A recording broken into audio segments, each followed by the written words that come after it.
जलवायु परिवर्तन सम्बन्धी महासन्धिको 24औं सम्मेलनमा सहभागी भएर राष्ट्रपति भण्डारी स्वदेश फिर्ता। विधान मसुदामाथिको छलफलका क्रममा कांग्रेस सदस्यबीच मतमतान्तर, गुटगट रूपमा धारणा राख्ने क्रम बढेपछि केन्द्रीय समिति बैठक लम्बियो। यमनमा जारी युद्ध अन्त्यका लागि संयुक्त राष्ट्रसङ्घको पहल तीव्र, स्विडेनमा वार्ता गर्न यमन सरकार र हुती विद्रोही तयार। र शहीद स्मारक ए डिभिजन लिगमा अपराजित आर्मीले फ्रेन्चसँग प्रतिस्पर्धा गर्दा ब्रिगेड बोइज र मच्छिन्द्र भिड्ने। इपिएलमा लिभरपुलको अपराजित यात्रा कायमै। नमस्कार, कान्तिपुर डायरीका साथमा रमेश र सूरज। समाचार अब विस्तारमा। नेपाली कांग्रेसभित्र विधान मस्यौदामा उल्लेख भएको पदाधिकारी संख्या र सभापतिले मनोनयन गर्ने विषयलाई लिएर सदस्यहरू विभाजित भएका छन्। महामन्त्री पूर्णबहादुर खड्का नेतृत्वको विधान मस्यौदा समितिले पेश गरेको प्रतिवेदनमाथिको छलफलका क्रममा बोल्ने सदस्यले गुटगत रूपमा नै धारणा राखेका छन्।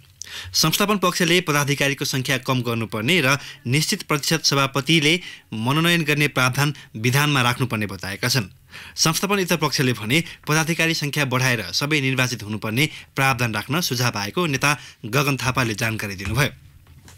अन्य विषयमा भने सबैको व्यक्तिगत धारणा आएको उहाँको भनाइ छ। अनुशासन समिति निर्वाचित हुनुपर्ने, 70 वर्षीय उमेर हद लगाउनुपर्ने, सभापति पराजित भए राजीनामा दिनुपर्ने जस्ता विषयमा सबैले व्यक्तिगत धारणा राखेको नेता थापाले बताउनुभयो। विधानमाथिको एक साताको छलफलमा 50 जनाले धारणा राखिसकेका छन्। आज र भोलिमा विधान मस्यौदामाथिको छलफल सकेर आर्थिक प्रतिवेदनमाथिको छलफल अघि बढाउने कांग्रेसले जनाएको छ। सहमहामन्त्री प्रकाश शरण महत नेतृत्वको आर्थिक मस्यौदा समितिले आफ्नो प्रतिवेदन केन्द्रीय समितिमा हिजो नै पेश गरिसकेको छ। उपसभापति विमलेन्द्र निधि नेतृत्वको राजनीतिक मस्यौदा समितिले भने काम अन्तिम चरणमा पुगेको बताएको छ। भोलिसम्ममा प्रतिवेदन केन्द्रीय समितिमा पेश गर्ने सो समितिले जनाएको छ। कांग्रेसले आगामी महासमिति बैठकमा पेश गर्ने एजेन्डा तय गर्न पछिल्लो समय केन्द्रीय समितिको बैठकलाई निरन्तरता दिएको हो।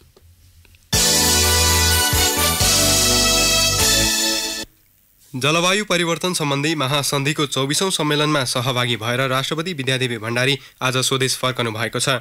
उहाँ बिहान 11:05 त्रिभुवन विमानस्थल ओर्लनु भएको हो। पोल्यान्डमा रहँदा राष्ट्रपति भण्डारीले जलवायु परिवर्तन संरचना सम्बन्धी सम्मेलनमा सम्बोधन गर्नुका साथै पोल्यान्डका राष्ट्रपति आन्द्रेजेज डुडासँग भेटवार्ता गर्नुभएको थियो। सम्मेलनलाई सम्बोधनका क्रममा उहाँले नेपाल जस्ता न्यून कार्बन उत्सर्जन गर्ने मुलुकले बेहोर्नु परेको जलवायु परिवर्तन र ग्लोबल वार्मिङ असरबारे विश्व समुदायलाई जानकारी गराउनु भएको थियो। आफूहरूले गर्दै नगरेको गल्तीको सजाय भोगिरहेको उल्लेख गर्दै उहाँले प्रविधि र स्रोत सम्पन्न मुलुकहरूले सहयोगको अपेक्षा समेत गर्नुभएको थियो। वन तथा वातावरण मन्त्री शक्ति बस्नेत, केही सांसद र राष्ट्रपति कार्यालयका अधिकारी सहित राष्ट्रपति भण्डारी गत शनिबार पोल्यान्ड जानुभएको थियो।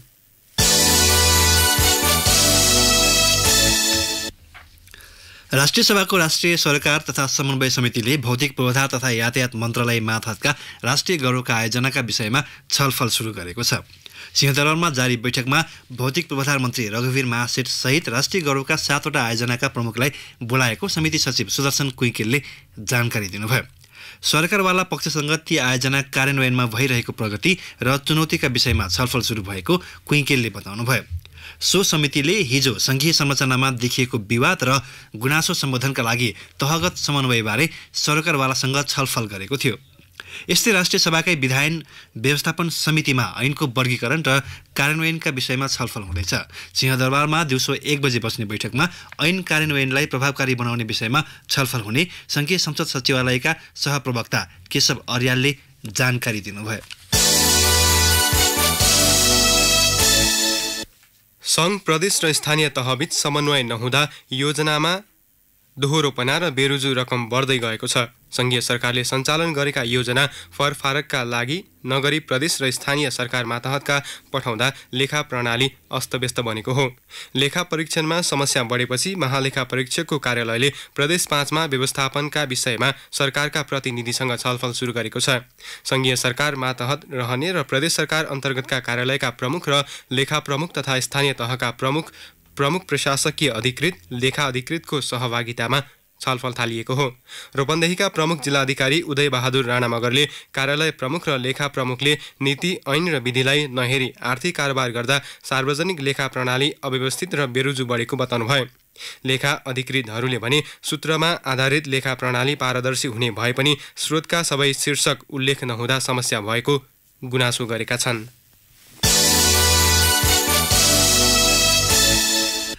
दिवंगत आत्माको चिर शान्तिको कामना गर्दै आज बाला चतुर्दशी पर्व मनाइएको छ।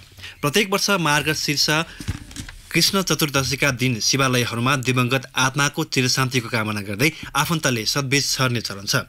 त्रयोदशीका दिन रातिबाटै मन्दिर वरपर बसी दिवंगत आफन्तको नाममा महादेव बाली भजन कीर्तन र लोक झाँकी प्रस्तुत गरी जागराम बस्ने गरिन्छ। दीपदानपछि आज बिहानै पृथ्वीको सम्झनामा सद्बीज छरिएको हो। चिर शान्तिको कामना गर्दै 108 शिवलिङ्ग, कैलाश, सूर्यघाट, गौरीघाट, आर्यघाट, गुहेश्वरी, पशुपति, मृगस्थली, विश्वरूप र किरातेश्वर लगायतका स्थानमा सद्बीज छर्ने गरिन्छ।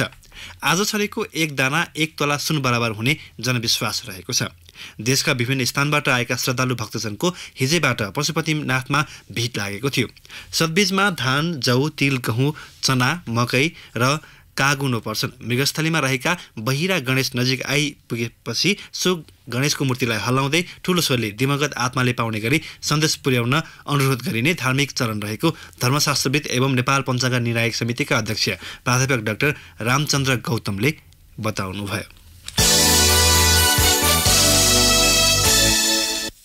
झापाको गौरादह नगरपालिकामा बहुमत र अल्पमतको लडाईँ उत्कर्षमा पुगेको छ। अल्पमतमा रहे पनि मेयर जितेको कांग्रेस र उपमेयर सहित बहुमत गरेको नेकपा बीचको विवाद सतहमा आएको छ। उपमेयर सहित बहुमत सदस्यले आफूलाई जनताले चाहे अनुसारको काम गर्न नदिएको मेयर रोहित कुमार शाहको गुनासो छ। तर मेयरका कारण नगरपालिका अनिर्णयको बन्दी बनेको बहुमत सदस्यको नेतृत्व गरिरहेकी उपमेयर गीता भेटवालको आरोप छ। एक रिपोर्ट। मेयरले स्थगित गरेको कार्यपालिका बैठक पुनः उपमेयरको नेतृत्वमा बसेर बहुमतका आधारमा निर्णय गरेपछि गौरादह नगरपालिकामा संवैधानिक संकट उत्पन्न भएको छ। मङ्सिर 13 गतेको कार्यपालिका बैठकपछि नगरमा कांग्रेस र नेकपाबाट निर्वाचित जनप्रतिनिधिहरू नै आपसमा आरोप प्रत्यारोपमा उत्रिएका छन्। उपमेयरको नेतृत्वमा बसेको बैठकले 4 वटा कार्यविधि पारित गर्ने निर्णय गरेको थियो। तर ती निर्णय प्रमाणीकरण कसरी गर्ने भन्ने अहिले संवैधानिक संकट उत्पन्न भएको छ। स्थानीय सरकार सञ्चालन ऐनमा कार्यपालिका बैठक बोलाउने र बैठकको अध्यक्षता गर्ने अधिकार मेयरलाई छ। तर नगरपालिकामा मेयर उपस्थित रहेकै समयमा उपमेयरले बैठकको अध्यक्षता गरेर विभिन्न निर्णय पारित गराउँदा संकट उत्पन्न भएको हो। उपमेयर भेटवालले आफूले निर्णय गरेर कुनै गल्ती नगरेको बताउनुहुन्छ।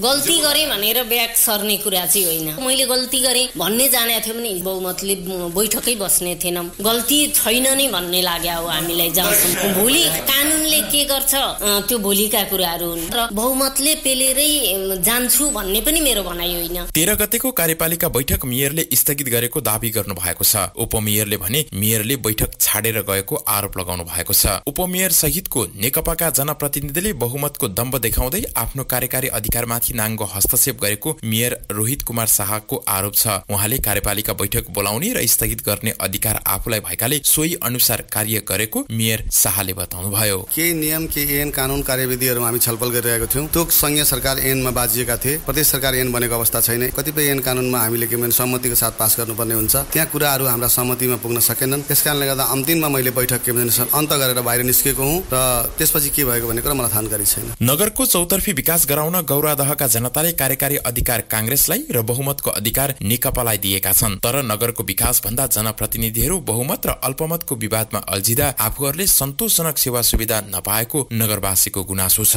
गौरादह नगरमा तपाईको नगरपालिका भरिका जनताले तपाईको साथै भन्नुपर्दा आफ्नो छिटो र सजिलो सेवा पाएका छैनन्। किनभने एउटा घर नक्सा पास गर्दाखेरि 6 महिना 8 महिना वर्ष दिन लगाइदिने सन्तोषजनक छैन। निर्वाचन मार्फत स्पष्ट म्यान्डेट पाइसकेका जनप्रतिनिधिहरू कार्यपालिका बैठकदेखि सामाजिक सञ्जालसम्म झगडालु बनेका छन्। निर्वाचित भएको 17 महिनासम्म जनप्रतिनिधिले गरेका वाचाहरू पूरा गरेका छैनन्। अझ उनीहरू नै खुल्ला रूपमा झगडालु बन्दा गौरादहका जनता चिन्तित बनेका छन्। रेडियो कान्तिपुरका लागि अर्जुन राजवंशी, झापा। ललितपुर महानगरपालिकाले सम्पदा क्षेत्रमा विशेष ट्राफिक व्यवस्थापन गर्ने भएको छ। विश्व सम्पदा सूचीमा सूचीकृत स्थानमा सवारी साधनको चाप धेरै हुँदा पर्यटकलाई समेत बाधा पुगेकाले व्यवस्थापनका लागि अध्ययन थालिएको महानगरपालिकाले जनाएको छ। मंगलबजार र सो आसपासमा सवारी साधनको आवागमन कम गर्नका लागि अध्ययन भइरहेको महानगरपालिकाका प्रमुख चिरीबाबु महर्जनले बताउनुभयो। दरबार क्षेत्र र आसपासमा पार्किङले यस क्षेत्रका सडक अस्तव्यस्त बनेकाले पार्किङ नदिने र सडक एकतर्फी मात्रै सवारी साधन चल्न दिने महानगरपालिकाको योजना छ। सडक व्यवस्थापनको काममा नगर प्रहरी परिचालन गर्न महानगरले 50 नगर प्रहरी समेत थप गर्दैछ। महानगरपालिकाले सुरु गरेको महानगर ट्राफिक योजना अन्तर्गत सम्पदा क्षेत्रको ट्राफिक व्यवस्थापनका लागि अध्ययन भइरहेको हो। कान्तिपुर डायरीमा अब ब्रेकको पालो। अब बाँकी प्रसङ्ग। लुम्बिनी क्षेत्रको पर्यटन र स्वदेशी उत्पादन प्रवर्धन गर्ने उद्देश्यले आजदेखि रूपन्देहीको भैरहवामा लुम्बिनी राष्ट्रिय महोत्सव 2075 सुरु भएको छ। पर्यटन, कृषि र उद्योगको विकास, राष्ट्रिय समृद्धिको आधारमूल नारासहित सिद्धार्थ उद्योग वाणिज्य सङ्घ भैरहवाले महोत्सवको आयोजना गरेको हो। सङ्घको आयोजनामा हुने यो 7औं महोत्सव आगामी पुस 1 गतेसम्म सञ्चालन हुनेछ। सङ्घका अध्यक्ष कुलप्रसाद न्यौपानेले पर्यटन, कृषि र उद्योगको प्रवर्धनलाई महोत्सवले विशेष प्राथमिकता दिएको बताउनुभयो। अब अन्तर्राष्ट्रिय प्रसङ्ग। यमनमा 4 वर्षदेखि जारी युद्ध अन्त्यका लागि संयुक्त राष्ट्रसङ्घको पहलमा स्विडेनमा वार्ता हुने भएको छ। राजधानी स्टकहोमभन्दा केही टाढा यमनी सरकार र हुती विद्रोही बीच वार्ता हुने बीबीसीले उल्लेख गरेको छ। विश्वमै खराब मानव सङ्कट निम्ताएको युद्ध अन्त्यका लागि राष्ट्रसङ्घको पहलमा अनौपचारिक वार्ता हुन लागेको हो। हजारौंको ज्यान गएको युद्धका कारण यमनका लाखौं नागरिक भोकमरीको चपेटामा परेका छन्। सन् 2016 पछि पहिलो पटक वार्ता हुन लागेको हो। गत सेप्टेम्बरमा वार्ता तय भए पनि हुथी विद्रोही समूह जेनेभा नपुगेपछि वार्ता अन्तिम समयमा रद्द गरिएको थियो। अनौपचारिक वार्ताबाट युद्ध अन्त्यको अपेक्षा नगरिएपछि राजनीतिक तवरबाट सङ्कट समाधानको उपाय खोजिने राष्ट्रसङ्घले उल्लेख गरेको छ। एक साता चल्ने वार्ताका लागि लामो कसरत गरिएको जनाइएको छ।